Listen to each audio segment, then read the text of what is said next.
Hi hello నమస్తే welcome back to my channel smiley Vijay. ఈ తోటకూర పులుసుకొని ఎప్పుడు ట్రై చేయకపోతే ఒకసారి ట్రై చేయండి. పిల్లలు అయితే ఇష్టంగా తింటారు. కుక్కర్ గిన్నెలోకి 2 టైమ్స్ కడిగి కట్ చేసుకున్న తోటకూరను వేసుకోవాలి.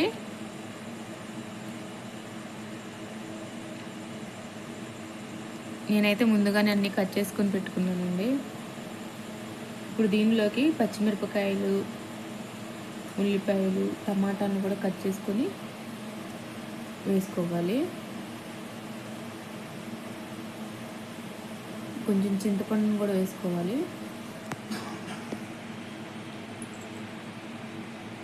ఇప్పుడు కొంచెం పసుపు, రుచికి సరిపడా ఉప్పు, కారం వేసుకోవాలి.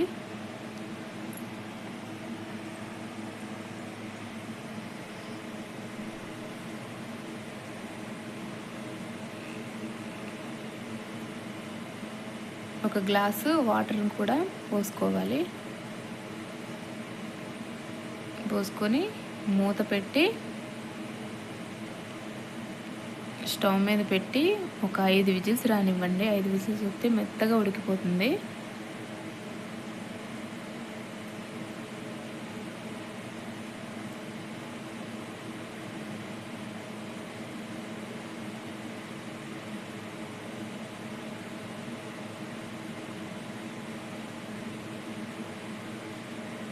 ఇప్పుడు 5 విజిల్స్ అయిపోయిన తర్వాత మూత తీసి చూడండి ఒకసారి. ఇంకో మెత్తగా ఉడికిపోయిందండి.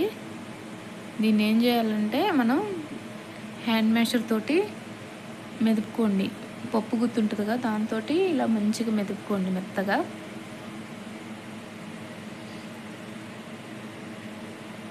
ఇలా మెదుపుకున్న తర్వాత దీనిలోకి తాలింపు పెట్టుకోవాలి. ఇప్పుడు స్టవ్ మీద కడాయి పెట్టుకొని దానిలోకి సరిపడినంత ఆయిల్ వేయండి. ఆయిల్ వేసి ఆయిల్ హీట్ అయ్యాక తాలింపు గింజలు, జీలకర్ర, వెల్లుల్లి రెబ్బలు, కరివేపాకు అన్నీ వేసుకొని అవి వేగిన తర్వాత మనం మెదుపుకొని పక్కన పెట్టుకొని తోటకూరను కూడా వేసుకోండి. అంతేనండి, కర్రీ రెడీ అయిపోతుంది.